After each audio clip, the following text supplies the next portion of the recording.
Aujourd'hui, pour votre chronique des bons conseils, l'Halloween en prolongation. Non, ce n'est pas un titre de série Netflix qu'on aurait pu écouter pendant le week-end, mais on se parle aujourd'hui avec Éric Veilleux des bons conseils du fameux tueur silencieux. Bon matin. Bon matin, bon matin. Ça va bien? Ça va super bien. Le fameux tueur silencieux. Ceux et celles qui nous écoutent et qui écoutent les chroniques des bons conseils depuis quand même quelques années connaissent peut-être la thématique. Ouais. D'autres vont faire... c'est vrai, j'étais en train de perdre de l'argent, moi, matin. De quoi je parle, matin? Exactement. Tueur silencieux de vos finances, bien évidemment, c'est le fameux mot inflation, là, que je dis tout le temps que l'inflation, c'est quelque chose qui est insidieux parce qu'on s'en rend pas compte. On le sait tout le temps le mois après, finalement, le pourcentage que ça a été. Ouais. Ben, qu'est-ce que ça t'a coûté? Oui, ce pourcentage-là, mais on le voit à l'épicerie assez vite. Là, à l'épicerie, Caroline, ça m'a coûté... J'ai acheté les mêmes choses, mais finalement, ça m'a coûté encore 10$ de plus. Mais c'est drôle parce qu'on le voit pas en mode « Hey, ça m'a coûté 2,3% de plus ce mois-ci. » Non, on le voit pas en pourcentage, on le voit en argent. Déjà qu'on le voit en liquidité, en argent, je trouve que c'est déjà bon, mais souvent, c'est qu'on s'en rend même pas compte. C'est sur le moyen terme, hein? Ben, l'inflation, c'est que ça paraît pas. C'est insidieux. Ça arrive dans tes affaires. Tu achètes quelque chose que tu achetais la semaine d'avant. De coup, c'est un 10 cents de plus, c'est un 20 cents de plus, c'est 2$, c'est 10$. C'est 15$ de plus. Mais qu'est-ce que ça a d'impact, genre, sur vos portefeuilles boursiers, mettons? Ou sur votre portefeuille de placement? On va commencer... cette idée-là m'est venue la semaine passée d'une cliente qui est venue au bureau, Madame X. Madame X est rentrée dans le bureau, puis elle me montre ses placements. Elle avait aux alentours de 80 000$ en placement dans ses CELI. Fait que je la félicite, c'est beau, tu sais, quand même pas trop âgé, tu sais, je veux dire, c'est quand même quelqu'un de jeune puis à ses affaires. Je dis, c'est le fun, félicitations. Elle dit, ouais, je viens te rencontrer, je veux voir ce que tu penses de mes affaires. C'est pas de problème, mais premièrement, félicitations, t'as ramassé de l'argent. Fait que juste d'avoir ramassé de l'argent, moi, je dis, ton monde, c'est déjà beaucoup. Mais ensuite de ça, qu'est-ce que ça te rapporte vraiment? Ouais. Fait qu'on rouvre les placements de ma cliente. Elle dit, bon, ben, j'ai un CELI, il y a 43 000 dedans. Ah, c'est bon. Puis ça donne combien de rendement? Elle dit, je sais pas. Oh. Première des questions, c'est on dit, OK, il y a peut-être une question à se poser là. C'est pourquoi tu le sais pas? Est-ce que tu as rencontré ton conseillère? Est-ce que tu as fait les suivis? Mais elle dit, mais je connais pas ça, puis ça m'intéresse pas tant. Bon. Ben, je dis, on va le regarder ensemble. Fait que je rouvre son CELI avec 43 000 dedans. Il y avait un magnifique 0,40% de rendement. Oh. Elle dit, mais je suis sûr de ne pas perdre. Fait que là, je dis, là, on va avoir une discussion. Puis ceux et celles peut-être qui se disent comme Madame X, je suis sûr de ne pas perdre. Là, c'est là que tu montes le son puis que tu écoutes Éric parce que si tu perds, en fait, si tu gagnes pas à cause de l'inflation, tu perds. Ben exactement, parce que, mettons, l'année passée, on fait une inflation moyenne au Québec dans l'année à 3% pour toute l'année. Fait que pour mettre des chiffres sur un 3%, parce que des fois, ça veut rien dire, ben, t'as, mettons, 1000$, ben 3% de 1000$, ben ça va donner 30$. Bon, ben parfait. T'sais. Bon, fait là, tu dis 0,40 là, de 1000$, ça fait combien, ça? Ouais, c'est... Ça fait 4$. Ça fait 4$. Ça veut dire que le 1000$ que tu as investi l'année passée, il y a un an, je l'ai mis là-dedans pendant un an, j'ai mis 1000$, ben là, mon inflation à 3%, ça prendrait 1030$ pour avoir le même argent une année plus tard. Parce que tout t'a coûté plus cher. Tout t'a coûté plus cher, exactement. Fait un an plus tard, là, ton 4$ que tu as fait, ça veut dire que tu as perdu, versus ton 30$, tu as perdu 26$ de capacité d'achat. Fait que tu t'es appauvri sans t'en rendre compte.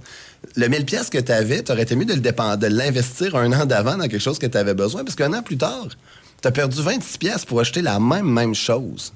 Fait qu'il faut que tu regardes, il faut que tes placements fassent au moins plus que l'inflation. Au moins le minimum, là, ouais, c'est ça. Au moins égal pour que tu aies la même capacité d'achat. Parce que sinon, tu dis, j'ai pas perdu, ça monte un petit peu, je suis content, c'est pas risqué. Mais un moment donné, il arrive un moment donné, tu dis, ton 1000$, au bout de 10 ans, t'as perdu combien, tu penses? Le danger, c'est pas que ton argent prenne au feu puis qu'elle soit plus chez vous. Là. On n'est plus dans les années 60, 70, 80 où on a de l'argent chez nous. Il faut que ton argent travaille. Ton argent sinon... travaille pour toi. Moi, je compare tout le temps ça à une boule de neige. Tu sais, ton argent qui travaille pour toi, si tu veux faire une image d'une boule de neige. Vous vous souvenez l'hiver quand on faisait des bonhommes de neige dehors? On faisait, là, quand la journée de la neige était collante, là, qu'on tripait tout à faire des bonhommes de neige. La première fois que tu faisais ton premier tour de boule de neige, là, ben, tu faisais une petite boule dans tes mains, puis là, t'as poussé. Oh, crème, elle était rendue comme tabarnouche, je suis déjà plus grosse. Puis 8-9 tours plus loin, t'étais plus capable de pousser ta boule de neige. Ben, imaginez l'effet inverse. L'inflation, c'est exactement un peu la même chose. T'as ta grosse boule de neige, mais t'as déroule. À chaque année, t'as de moins en moins de capacité d'achat avec la même boule de neige au départ. Mais pourquoi elle avait ce rendement-là? Elle avait mis ça très safe. Non, mais ça a été placé de même. Puis probablement qu'elle peut retourner voir son conseiller. Conseillère aussi, elle n'a pas eu d'appel de son conseiller. Puis probablement qu'ils ont fait quelque chose qu'elle n'a pas fait aussi. Je ne sais pas jusqu'à quel point, mais quand même, il y a comme... Ce que je veux dire au monde, c'est prenez donc le temps d'ouvrir votre Internet un matin, aller voir vos placements, puis voir c'est comment ça rapporte vraiment. Si vous avez des... Tu sais, les CPG, là... C'est quoi ça? Les CPG, c'est compte de placement garanti. Merci. Présentement, tu vas dire, bon, un compte de placement garanti, tu vas placer ça là-dedans. La banque, si t'es chanceux, va te donner 2,5 pour un an, 3 %.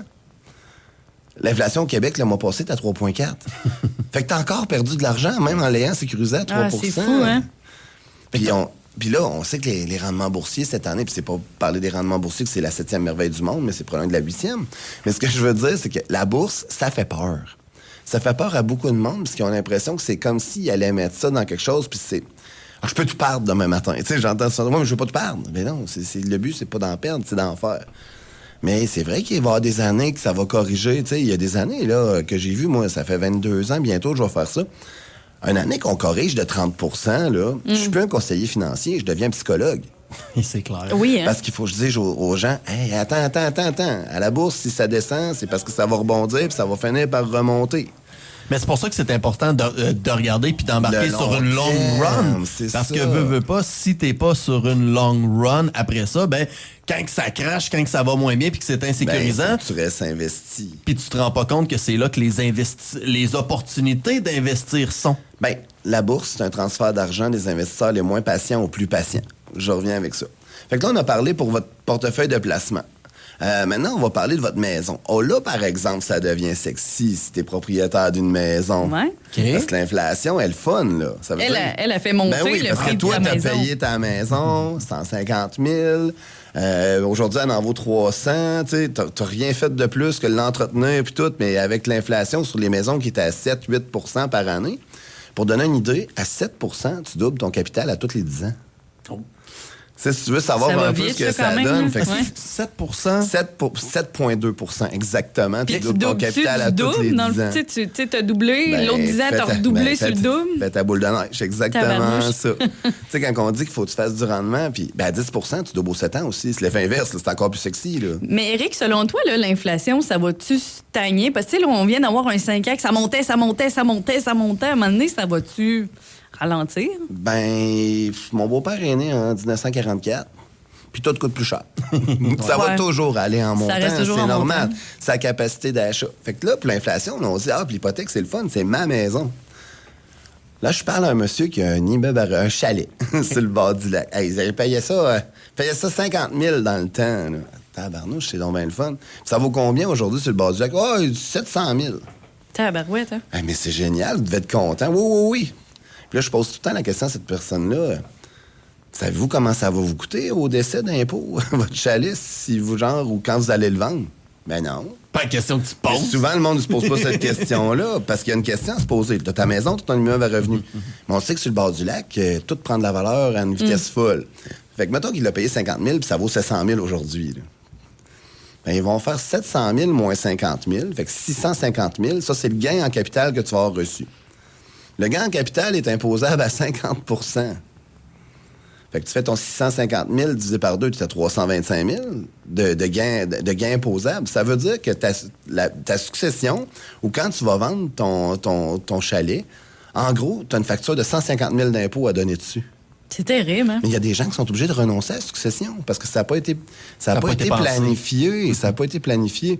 Puis il y a des clients que je rencontre aussi, puis je vais leur dire, hey, finalement, ça ne sera pas votre chalet qu'on va mettre en résidence. Parce que tu as le choix quand tu vas vendre de décider que tu vas mettre ton chalet en résidence principale exonéré d'impôts, puis tu vas laisser ta maison. Tu vas laisser ta maison comme imposable. Parce que ça peut être rentable. Puis ta maison, mettons qu'elle a pris 5-6 d'inflation par année, mais ton chalet, lui, était à 11. Ben, tu vas décider, je vais vendre mon chalet, je vais payer mon impôt là, puis la maison, je paierai de l'impôt, mais que je m'en aille. Mais si tu te poses pas la question, la santé commence à être un petit peu plus périlleuse. Finalement, il arrive une bad luck, c'est plus le temps d'y penser. Ou oui, du moins, c'est un peu plus difficile. Oui, puis comment j'ai de gens comme maintenant on rencontre, puis disent, hey, finalement, ouais, mais moi, je vais laisser ça aux enfants. Oui, mais les enfants vont être capables de payer 150 000 d'impôts demain matin quand vous allez mourir pour garder le chalet. Tu sais, s'ils n'ont pas la liquidité plus, là. Fait que j'ai des clients qui vont dire, comment je fais quoi pour ça? Ben, on peut prépayer notre impôt. Hein? C'est quoi cette histoire-là, Eric? Ben, au lieu de le payer le gros prix dans le temps, pourquoi qu'on ne prendrait pas une police d'assurance qui va coûter le tiers ou le quart ou le 8e du prix de l'impôt que vous allez avoir à donner, puis que vous allez venir protéger votre impôt au décès? Ah, ouais? Ben oui, tu prends une police d'assurance qui va juste servir à payer l'impôt au décès. Ça se planifie, l'impôt au décès. Puis j'ai beaucoup de gens qui vont dire, ben là, moi, je pense que je vais donner à peu près 500 000 d'impôt au décès. Parce qu'il y en a qui ont des REER à côté aussi. Mettons, les REER, là, oubliez-les jamais, là, c'est le fun, ça capitalise à l'abri de l'impôt. Mais la journée que tu décèdes... C'est là que c'est ça. Oui, puis t'es réputé avoir payé tous tes impôts 1 minute avant de mourir. Fait que les REER, j'ai du monde qui décède. Hey, mon père avait 500 000 de REER, il nous reste 250 000. Ben oui. L'impôt est trop tard. Se repayer, on l'a pas planifié. Y a pas... Fait que c'est toutes des choses à réfléchir d'avance. Puis ce que je veux dire, c'est que l'inflation est partout.